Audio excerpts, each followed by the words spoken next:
시간이 되었습니다. 다 같이 교하게 맞춰서 묵상 기도하심으로 주일 예배 시작하겠습니다.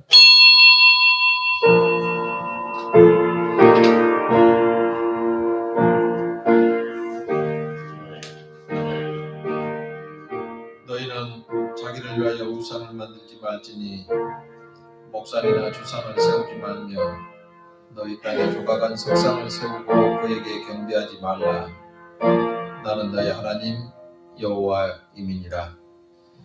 이 구원의 소망을 예수 그리스도 통해서 이루신 하나님, 지난 한 주간 저희 일거수일투족을 세밀하게 돌봐주심으로 하늘의 사랑을 증거해 주심을 감사합니다.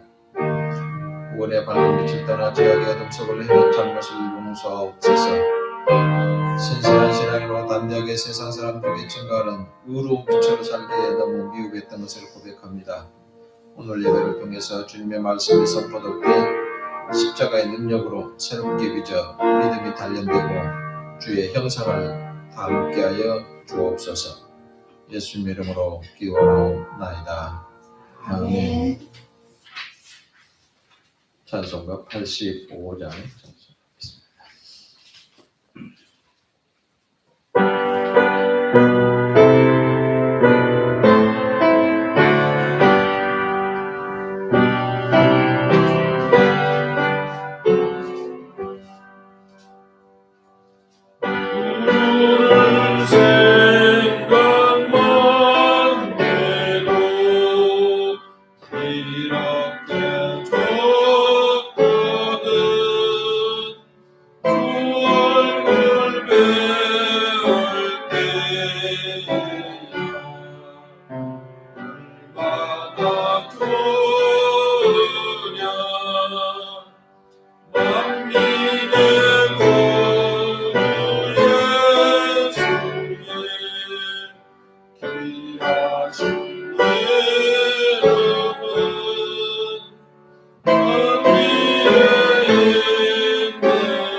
지난 한 주간을 돌아보면서 참회하는 기도를 드리겠습니다. 우리는 주님의 양이라고 고백하면서 선한 목자 되신 주님의 음성보다는 세상의 목소리에 귀를 기울이고 달려가다가 낭패를 당하고 있는 모습은 아닌가 반성하면서 참회의 기도를 드리도록 하겠습니다.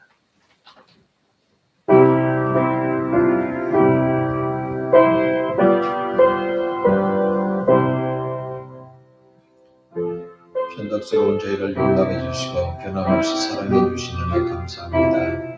하나님의 은혜를 입었으면서도 주님의 뜻을 실천하지 못하고 자신의 소욕만 채우기 급급했던 잘못을 고백합니다. 훈련받은 제자 되기보다는 믿음의 오합지졸이 되고 말았습니다. 우유부단에 얽매여서 묵은 습관 고치기를 미루어 나약함으로 변화시켜 주옵소서. 믿음의 인내를 배우지 못하고 세상의 요령과 처세를 부르고 있습니다. 세상의 신뢰과 능력을 근처히 내려놓고 성경 속에서 하늘의 지혜를 발견하게 하옵소서.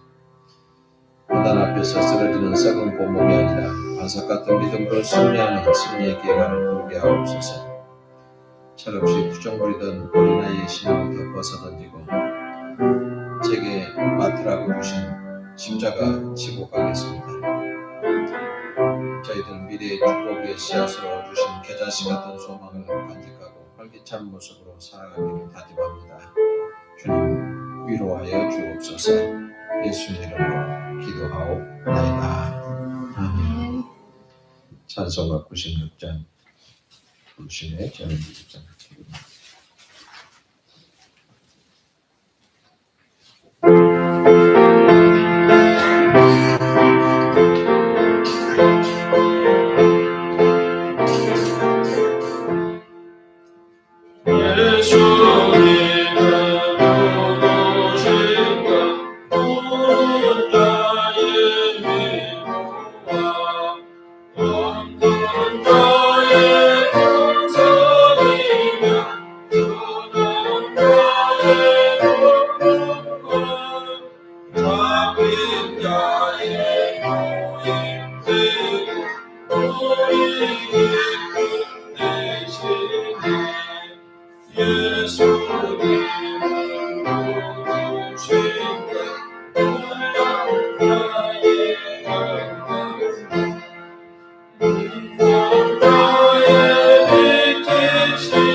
사랑의 하나님, 봄날에 아름답게 날리는 꽃잎을 주심을 감사하며 그 꽃잎을 느끼며 살아가는 건강과 선한 마음을 허락하사 세상을 살아가는데 하나님을 사랑함의 두 수모와 기도로 찬양으로 넘치는 자녀들 되게 하소서.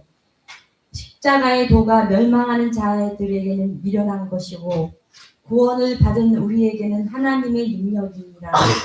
고린도전서 1장 18절 말씀의 힘으로 내가 너와 함께하리라는 하나님의 도우심으로 오늘도 삶을 사랑하며 채워가는 영혼이 되게 하심을 감사합니다. 오늘 이 예배에 함께하시는 주 예수 그리스도의 이름으로 기도합니다. 아멘. 아멘.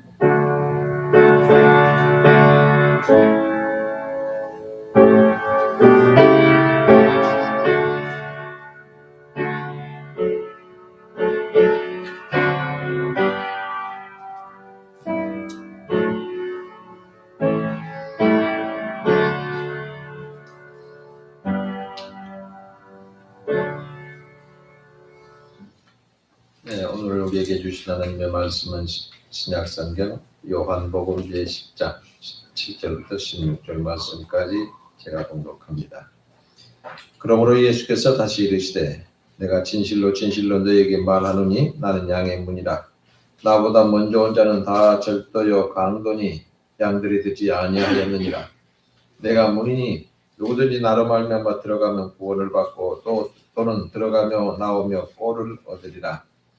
도둑이 오는 것은 도둑질하고 죽이고 멸망시키려는 것뿐이요 내가 온 것은 양으로 생명을 얻게 하고 더 풍성히 얻게 하려는 것이라. 나는 선한 목자라. 선한 목자는 양들을 위하여 목숨을 버리거니와 싹구는 목자가 아니요 양도 제 양이 아니라 이리가 오는 것을 보며 양을 버리고 달아나나니 이리가 양을 물어가고 또 해치느니라. 달아나는 것은 그가 싹구니 까닭에 양을 돌보지 아니함이나 나는 선한 목자라. 나는 내 양을 알고 양도 나를 아는 것이 아버지께서 나를 아시고 내가 아버지를 아는 것 같으니 나는 양을 위하여 목숨을 버리노라. 또 이 우리에 들지 아니한 다른 양들이 내게 있어 내가 인도하여야 할 터이니 그들도 내 음성을 듣고 한 무리가 되어 한 목자에게 있으리라. 아멘. 장님 집사님 찬양하겠습니다.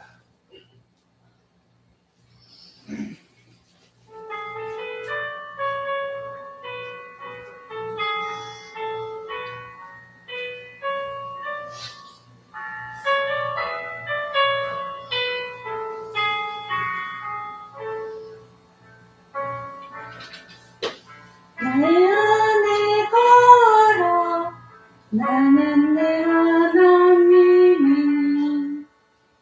모든 환란 가운데 너를 지키는 자라. 두려워하지 말라. 내가 널 도와주리니 놀라지 말라. 내 손 잡아주리라. 나의 안에 걸어 나는 내 하나님이니 모든 환란 가운데 너를 지키는 자라. 두려워하지 말라. 내가 널 도와주리니 놀라지 말라. 내 손 잡아주리라. 내가 너를 지명하여 불렀나. 네 너는 내 것이라. 내 것이라. 너의 하나님이라. 내가 너를 보배롭고 존귀하게 여기노라. 너를 사랑하는 네 여호와라. 나의 안에 걸어 나는 내 하나님이니 모든 환란 가운데 너를 지키는 자라. 두려워하지 말라. 내가 널 도와주리니 놀라지 말라. 내 손 잡아주리라. 내가 너를 지명하여 불렀나. 네 너는 내 것이라. 내 것이라. 너의 하나님이라. 내가 너를 보배롭고 존귀하게 여기노라. 너를 사랑하는 내 여호와라.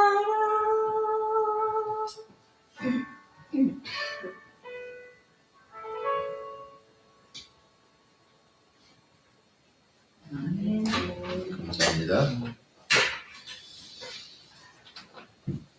인류학자라고 부르는 엘빈 토플러라고 하는 사람이 책을 써서 유명해졌죠. 제3의 물결. 이 제3의 물결에 보면 시대마다 산업이 변천합니다. 고대 시대에는 어떤 나라가 부자였나요? 농사짓고 목축하는 사람이 산업의 주류를 이루게 됩니다. 이때를 제1의 물결 시대라고 하죠. 그러니까 그때는 우리는 안 살아봤죠. 땅을 많이 가진 사람, 가축이 많은 사람, 노예가 많은 사람, 이런 사람이 부자였습니다. 그리고 이 사람이 원래 부자는 힘이 있지요. 농경사에서는 누가 제일 어른이에요? 강의 때마다 그 얘기를 합니다만 잘 모르더라고요. 누가 제일 높은 사람이에요? 여기도 모르네. 할아버지가 제일 세잖아요. 지금은 할아버지가 셌을까? 지금은 누가 더 세 힘이? 엄마? 아버지가 세죠. 아버지가 경제권을 몽땅 쥐고 있는 아버지가 센 겁니다. 옛날에는 아버지는 할아버지 앞에서 꼼짝 못했잖아요. 그때는 죽어야 농사 땅이니까 죽어야 유산이 상속이 되잖아요. 그러니까 할아버지가 제일 무섭고 센 사람이에요. 근데 지금은 아버지가 세죠. 아버지가 센데 자식이 요즘은 어때? 지금 시대는 아버지보다도 자식이 더 쓸 때가 많아요. 그래서 땅을 가진 사람이 부자니까 전쟁 일으키는 것이 어떻게 땅 뺏기 하는 거죠. 우리 어렸을 때 놀이는 땅 뺏기 놀이였어요. 동그라면 그려놓고 툭 튕겨서 거리에서 그 안에 건데 땅 뺏기 놀이 아주 중요했죠.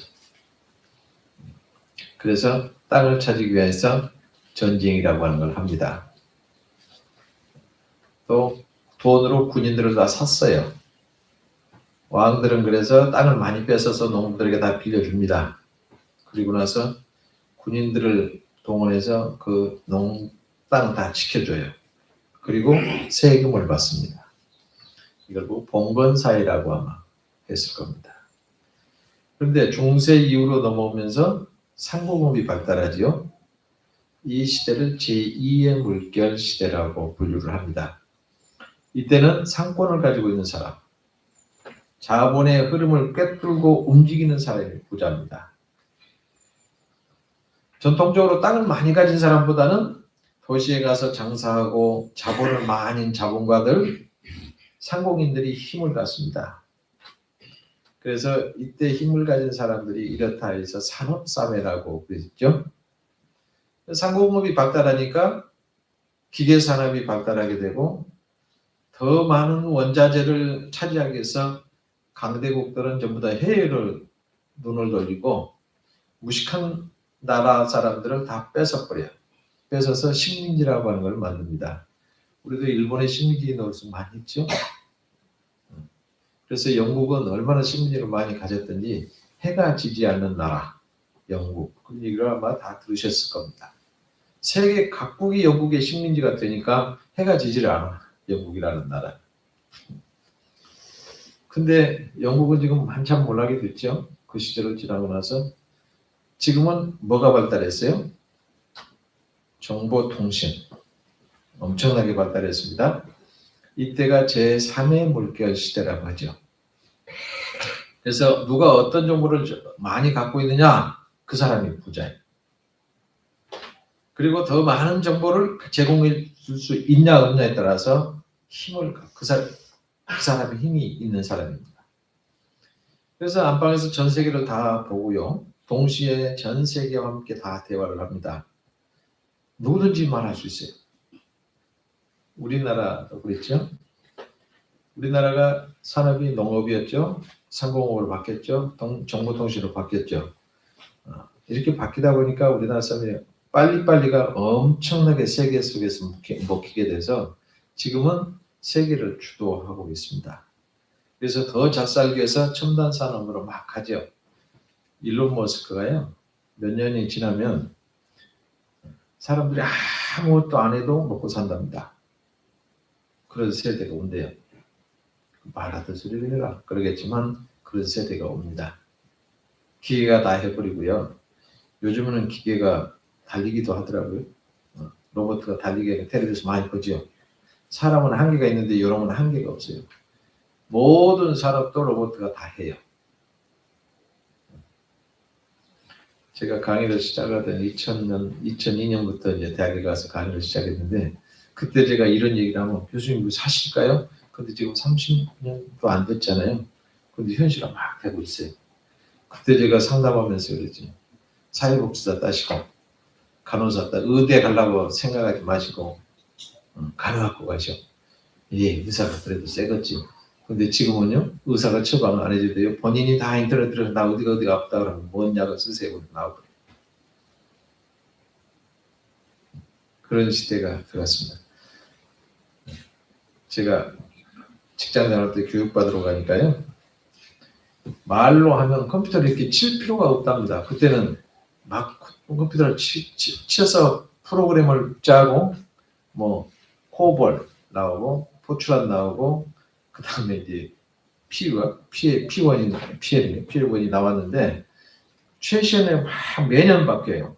근데 그때 뭐라고 하냐면, 저보고 교육을 3개월 가라고 그래서 갔더니 국방대학원에 교육을 갔더니 그 교수라고 생긴 사람이 나보다 한참 어린 사람들이 뭐라고 하냐면 앞으로 말로 하면 다 됩니다. 이거 우리가 할 필요가 없습니다. 이렇게 미치더라고요. 속으로만 그랬거든요. 뭘로 말을 하고 컴퓨터 어떻게 알았느냐? 근데 지금은 말로 다 하잖아요. 다 해. 트럼프는 얼마 전에 또 달나라에다가 달에다가 자기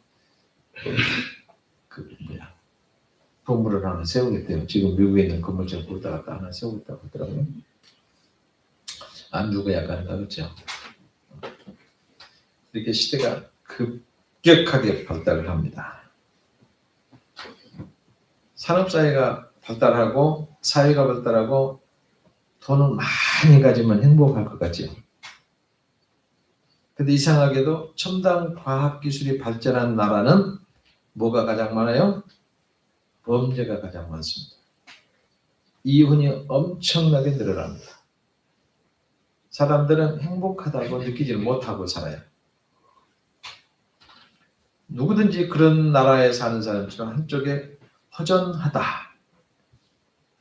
이렇게 느낍니다. 살아가면서 나는 왜 이렇게 허전하게 살까, 공허할까 이런 생각을 해요. 오히려 낙후된 나라 사람들, 그 사람들이 행복하다고 생각해요.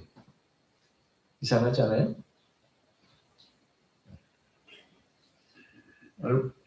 최근에 얼마 전에 보니까 가장 행복하게 살고 있다라고 조사를 해보니까 핀란드가 1위라고 그래요. 덴마크가 2위, 아이슬란드가 3위, 스위스가 4위. 한국은 몇 위나 될 것 같아요? 다음이 기겠지라고 하는데 59등입니다. 그리고 필리핀이 60등이에요. 그러면 미국은 행복할까요?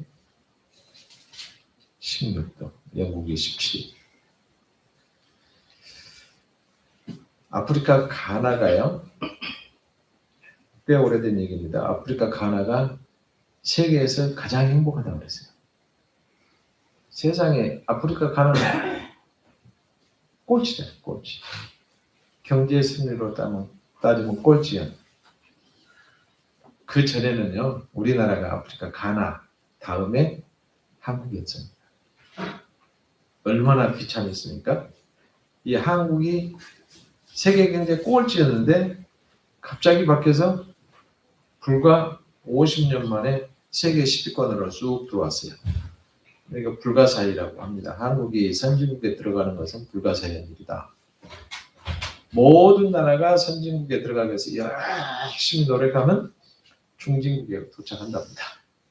열심히 노력한 만큼 도착하는데 거기서 다시 뒤로 가. 선진국은 못 올라가요. 유일하게 올라가는 게 한국이에요. 그래서 경제 지금은 세계 7위라고 하죠. 행복한 건지 불행한 건지는 모르겠어요.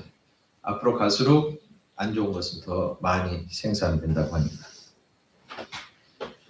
자, 이건 뭐 그런 얘기 하려고 한 건 아니고 예수님이 제시하는 행복의 조건은 무엇일까?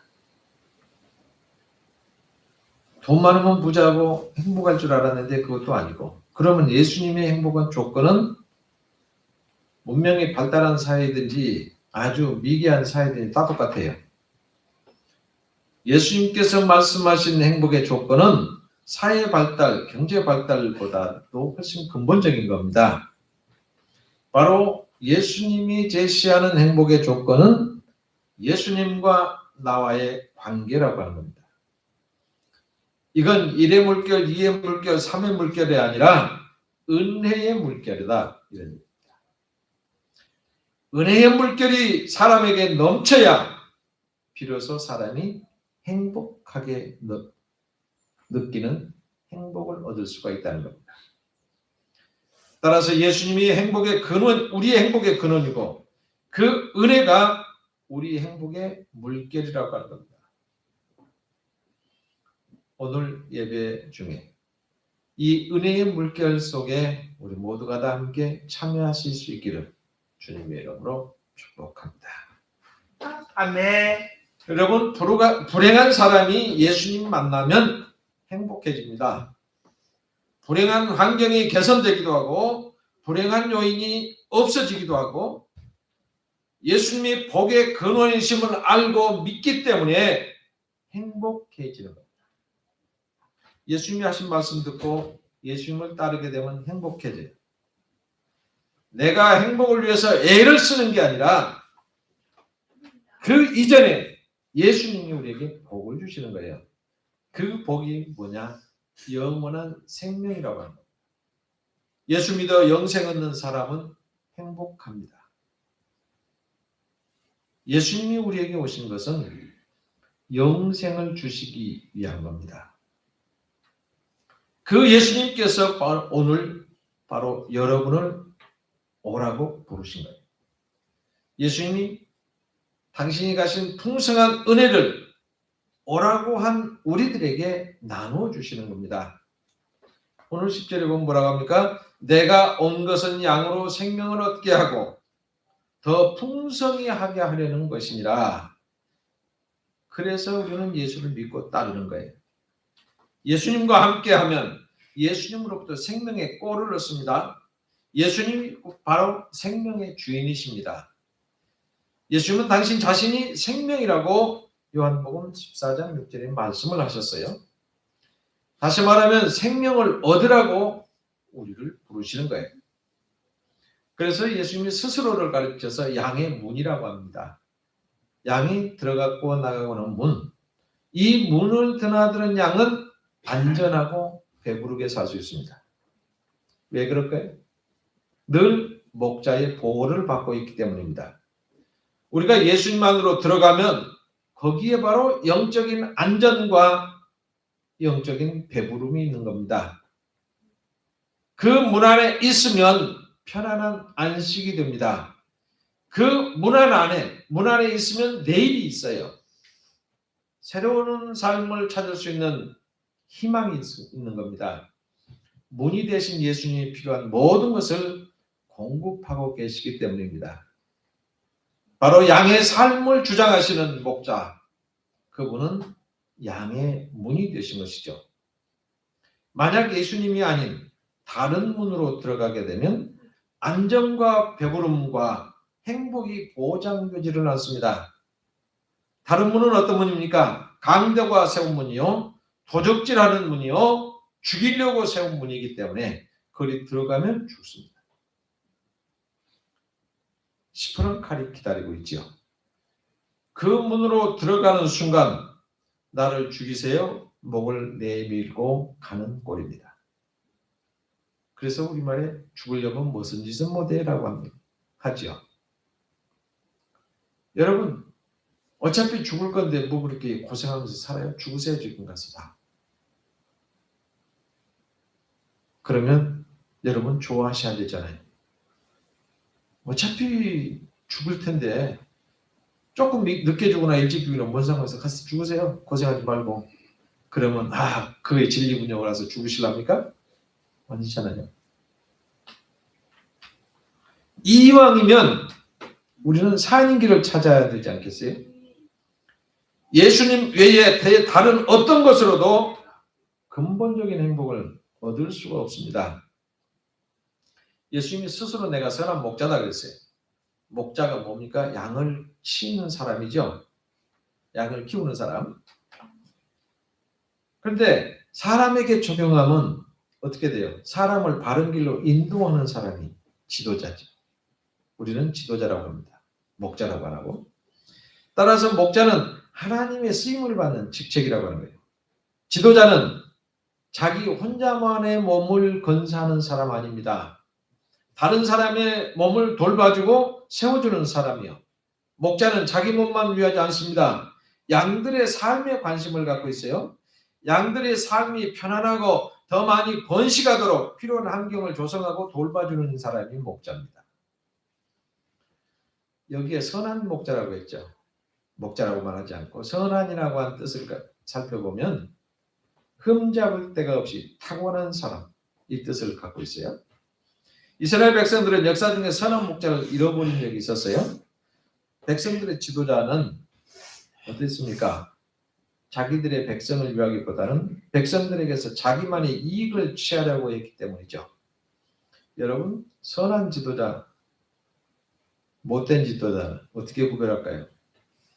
선한 지도자는 어떻게 하든지 국민들의 삶을 좀 편안하게 해볼까 연구하는 사람이고, 못된 지도자는 어떻게 하든지 국민들의 호중을 쳐줘서 내 것을 만들까 이걸 생각하는 사람. 이렇게 달라요.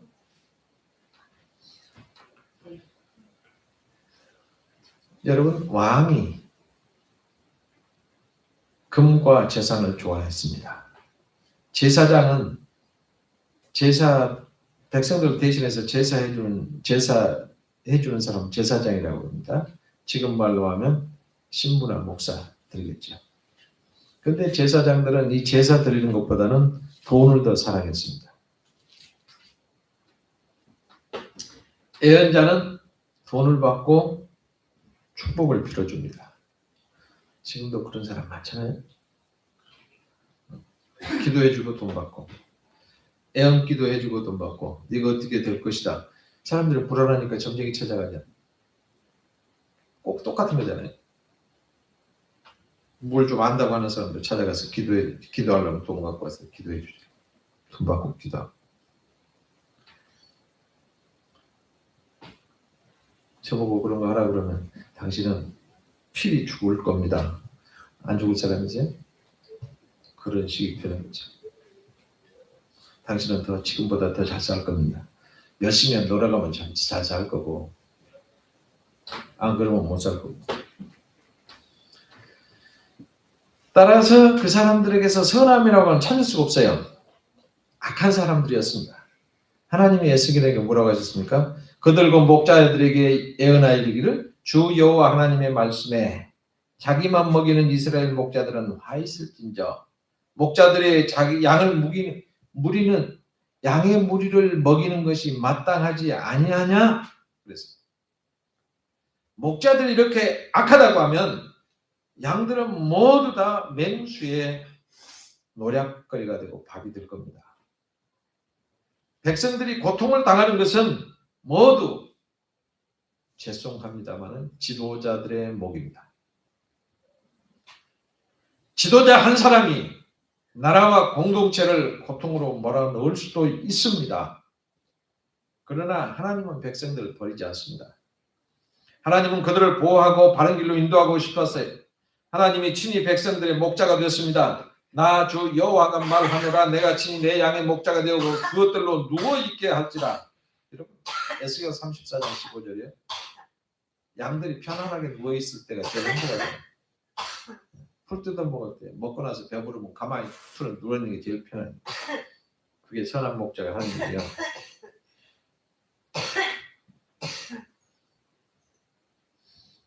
하나님의 인도를 받는 백성들은 하나님을 향하여 목자라고 고백합니다. 시편 23편 1절에 보면 여호와는 나의 목자시니 하나님이 내 목자가 되면 나는 부족함이 없을지어라 그랬습니다. 예수님이 이 땅에 오셔서 아버지가 뜻하고 계시는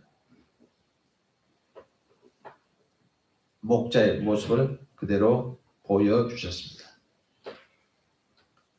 예수님이 누구를 지도합니까? 바로 저와 여러분입니다.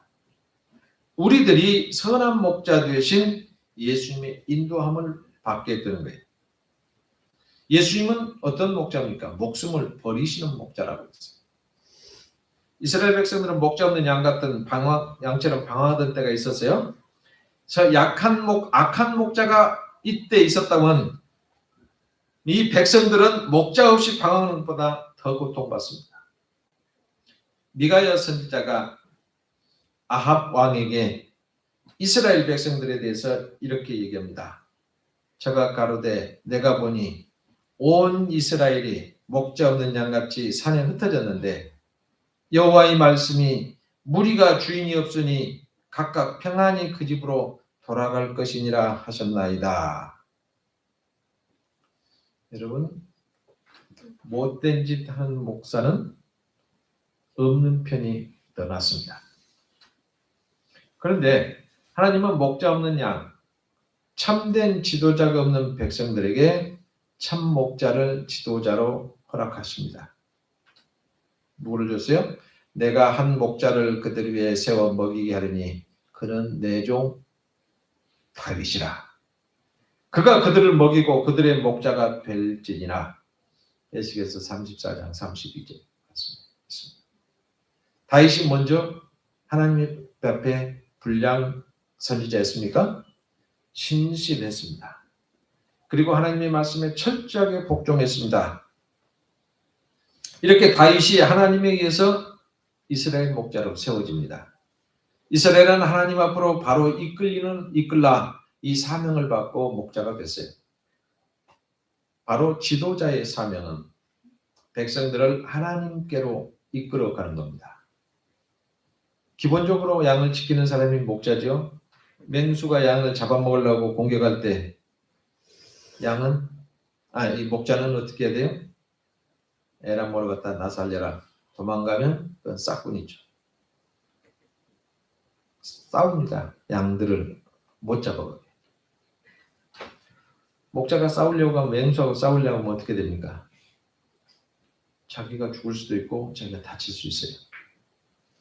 그러나 목자와 싸우는 맹수도 치명사고 있습니다. 그래서 다윗이 물맷돌로 골리앗을 떨어뜨렸다고 그랬잖아요. 얼마나 연습했겠어요? 얼마나 싸웠겠어요? 물맷돌이 뭔 줄 아세요? 돌멩이잖아요. 많은 돌멩이로 우리는 새 잡을 때 새총을 쏴서 잡았잖아요. 근데 그거 한번 보세요. 지금 우리가 상상해 보면 대나무로 반으로 쫙 쪼개서 거기다 딱 돌을 매달아 넣습니다. 돌을 쭉 박아요. 그리고 이렇게 돌에다 쫙 하면 그게 엄청나게 센 속도로 나갑니다. 맹수 잡을 때 그렇게 했을 거예요. 저기서 호랑이가 쫓아왔다. 사자가 양을 잡아먹으러 쫓아왔다. 그놈을 맞춰서 눈탱이로 봐버려야 꼬라니까요. 양을 못 잡아. 그 얼마나 단련이 됐겠어요. 그러니까 골리앗에 이렇게 갑옷 입었으니까 여기만 안 보이잖아요. 여기는 갑옷 못 입잖아요. 이마를 여기다 쏴서 꼬라지게 있으니까. 이렇게 목자는 양들을 위해서 온갖 찌를 다 동원해서 싸워주는 겁니다. 목자는 목숨을 내놓고 양을 지킵니다. 양의 목숨이 내 목숨이다. 이렇게 생각하고 있기 때문에 그렇죠. 이렇게 공격할 때 도망가선 싹군이죠. 그건 자기 목숨만 생각하고 양들은 관심이 없는 거죠. 우리 예수님은 다윗의 후손으로 오신 선한 목자이십니다. 예수님은 십자가에서 죽으심으로 우리의 목숨을 살려주신 선한 목자가 되셨어요. 목자가 자기 양을 가장 잘 아는 것처럼 예수님이 우리에게 영생이 필요함을 잘 알고 계셨습니다. 우리의 생을 위해서 목자 되신 예수님이 당신의 목숨을 버려서 바로 우리를 구원하신 거죠. 그 목숨을 바친 그분이야말로 선한 목자 아니십니까? 그분이 우리에게 가장 필요하신 분이고 그분이 없다면 우리는 살아있지만 언제 죽을지 모릅니다. 기본적으로 선한 목자는 양을 사랑하고 지켜주죠. 양들을 끌고 와서 우리 안에 넣고 다 보호합니다. 우리 밖으로 나가면 다 지켜줘요. 그리고 양들은 졸졸 다 따라다닙니다. 그러나 선한 목자는 자기 양에만 신경 쓰는 목자가 아니죠. 선한 목자는 목자 없는 양에게도 관심을 갖고 계시다는 겁니다. 선한 목자는 목자가 없는 양이니까 저리 가. 너희들은 저리 가. 내가 내 양이 아니야. 이렇게 하는 게 아니라 버리지도 않고 외면하지도 않고 목자 없는 양이 있으면 양을 거둬주고 자기 우리로 들여놓습니다. 그 양들도 먼저 있던 양처럼 안전하게 보호받고 배부르게 먹게 됩니다. 선한 목자는 늦게 들어온 양이라고 차별하지 않아요. 굴러 들어온 양이라고 구박하지도 않습니다. 먼저 있던 양이나 새로 들어온 양이나 똑같이 돼요. 똑같이 먹이고 똑같이 보호하고 똑같은 환경을 제공하죠. 오히려 늦게 들어온 양이 빨리 적응하도록 더 많은 편익을 제공할 겁니다. 여러분 어린아이가 태어나면 잘 자라도록 돌보는 엄마의 심정 아시겠습니까? 목자가 없는 양은 죽은 목숨이었지만 목자를 만나면 살게 됩니다.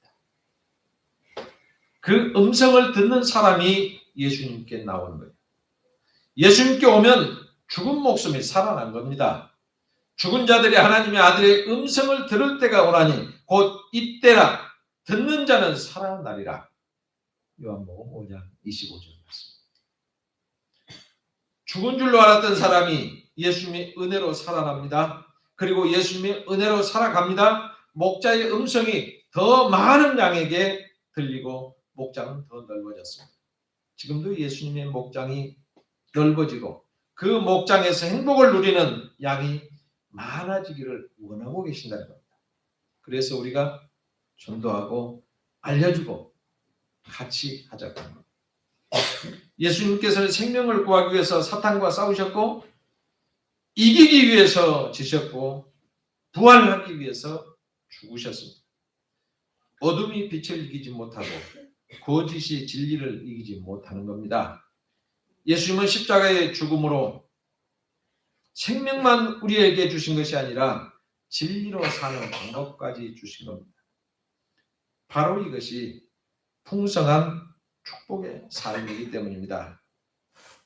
쓸모없는 사람이 유익한 존재가 되고 하나님의 영광을 드러내고 하나님을 영원하게 하는 축복된 인생들이 다 되시기를 주님의 이름으로 축원합니다. 기도하겠습니다.